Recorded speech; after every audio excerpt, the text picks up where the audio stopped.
Good morning, I'm Kristen from 20 Fits Travel, and I'm standing right outside of the Prince of Wales Hotel in Niagara-on-the-Lake, and I'm going to give you a full review of the hotel, everything you need to know, and pros and cons. Prince of Wales Hotel is one of the most famous hotels in Canada. It dates back to the 1860s and is the most photographed building in town. It's rumored to be haunted, and it's a stop on the Niagara-on-the-Lake ghost tour. I'm going to go through different aspects of the hotel, the pool, the room, and service I had from staying there, the food, and share how we experienced it and if there's anything that they could have done better. Ultimately, would I stay here again? Yes, I would. And would I recommend it? Absolutely. Let's dive deeper into this though so you can decide if Prince of Wales Hotel is the right hotel for you. The Prince of Wales Hotel is so unique in how vintage the building is. The hotel itself is practically an antique. Staying here is an experience for the visual alone. The details you see that has gone into the design isn't something you see every day. My daughter said it reminded her of the Titanic. It definitely has a haunting, eerie feel in some parts of it, and that's part of its charm. You would think that this entrance here on the corner is the main entrance, but it actually leads into their restaurant, or one of their restaurants, I should say. This one in particular is called Churchill Lounge, and it does charcuterie, cocktails, sandwiches, and some lighter bites like that. Their main restaurant is called Noble, and it's indoor and outdoor in the summertime as well. It's fine dining, French-inspired food, and they serve breakfast, lunch, and dinner. During the summer, they have outdoor seating section of the restaurant. The entrance on the side of the building along Picton Street is what brings you into the main lobby.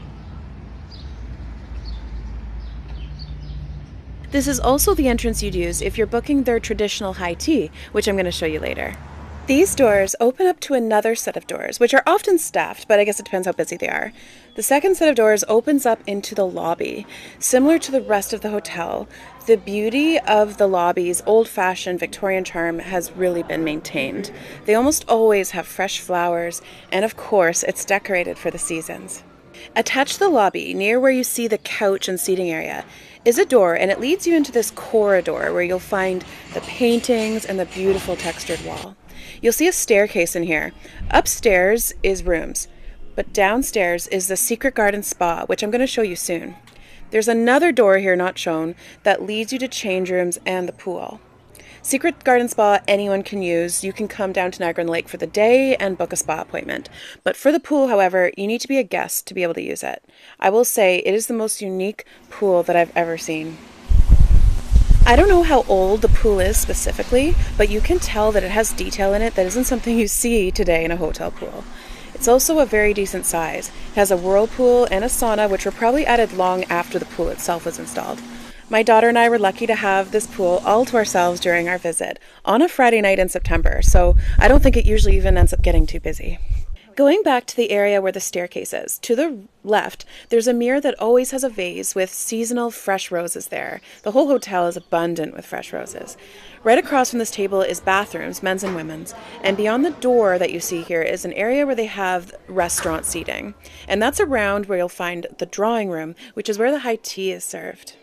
The high tea in the drawing room is probably one of my favorite experiences at this hotel. If you choose not to stay overnight here for any reason, I at least recommend booking the high tea. You choose between different packages. We got the one that included the tea, sandwiches, and baked goods, but also a cheese board and champagne. We were stuffed from this package, and we were able to take some of the food home. So that package would work well as lunch, but they also have smaller ones where it's just tea and cakes. Book this in advance because it does fill up on weekends.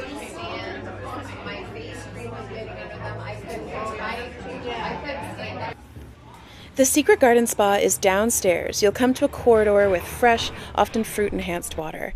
To the right of that is the Secret Garden Spa. The main reception area is small, and it sells some spa products. But beyond it, through the glass doors, is a whisper zone. That's an area for relaxing and waiting for your practitioner to come. They told me that most people using the spa are people who drove into Niagara-on-the-Lake for the day, so you're absolutely welcome to come here whether you stay in the hotel or not. I haven't used the spa yet, but I hope to sometime. You'd think that this orange-reddish brick building is where all the hotel rooms are, but I found out last time that I stayed here that this isn't the case. The hotel owns the two buildings beside it on Picton Street, and they're not even attached, they're just owned by the hotel. One of them isn't even on Google Maps, and that's actually where we stayed. Remember that corridor attached to the lobby that I showed you? If you take it right to the very end, there's a walkway that connects to the building beside it. But they own the 2 buildings beside that one too. So if your room isn't in the main building, I would say don't worry at all. They've done a really good job at making the rooms in the other buildings just as nice with the same touch and amenities. My daughter and I stayed in this tiny red brick building on the other side of the beige building. And this is the one that I don't even think is on Google Maps. But we loved staying here, and honestly, I would ask to stay here again. Our room was awesome. It was so spacious. You can actually see the window to our room right there at ground level. And they actually call this part of the hotel the Prince of Wales cellar rooms. And they are very spacious. They have air conditioning and heating, and they're a bit more modern than some of the ones even in the main building. Prince of Wales Hotel has a tradition where they leave a rose on your pillow in the evening after the second cleaning. My daughter and I didn't realize this, and we were actually a bit creeped out when we came back to the room to find roses on our pillows. And I actually called the front desk just to make sure it was them, and it was. But I think it's a lovely tradition, and we brought the roses home. It was like a special souvenir from the hotel.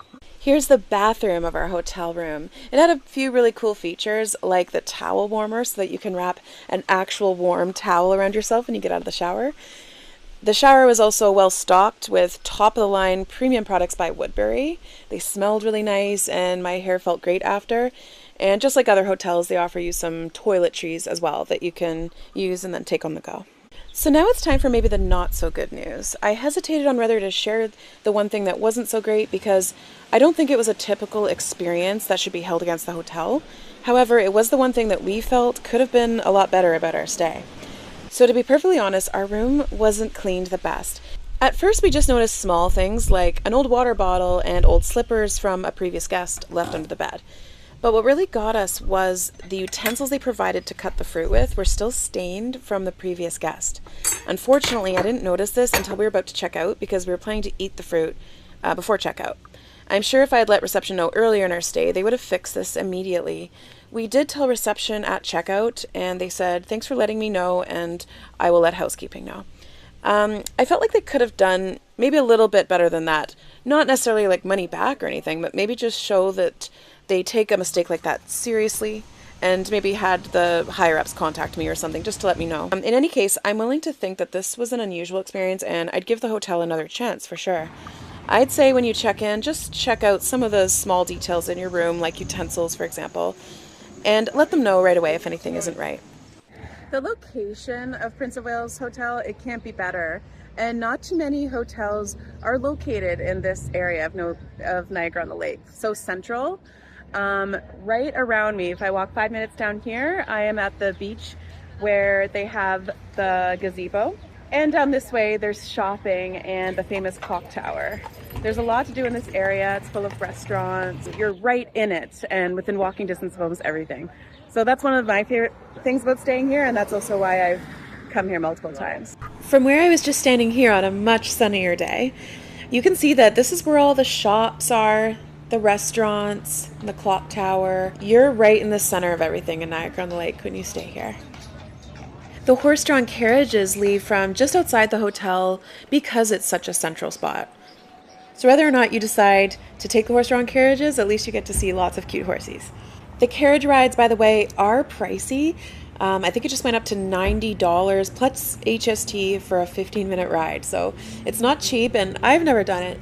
But I have heard that the horses are treated well and everything.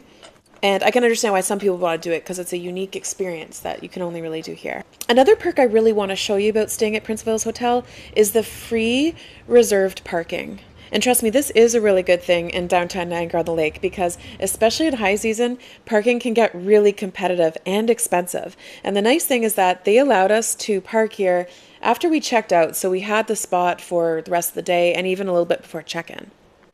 The spots closest to the hotel, those are the spots that are owned by the hotel and only guests can park there. Just behind that area, there's a public lot, and that is a paid lot. Anyone can park there, but it is paid, and you can park for free if you're staying at the hotel right up against the hotel. I hope that this video has helped give you all the information you needed to decide if Prince of Wales Hotel is the right place for you to stay during your trip to Niagara-on-the-Lake. I personally would give it a try. It's beautiful and such a great location. Please subscribe to my channel for more Niagara-on-the-Lake, Canada, Ontario, and other honest and helpful travel content. Have a great time in Niagara-on-the-Lake.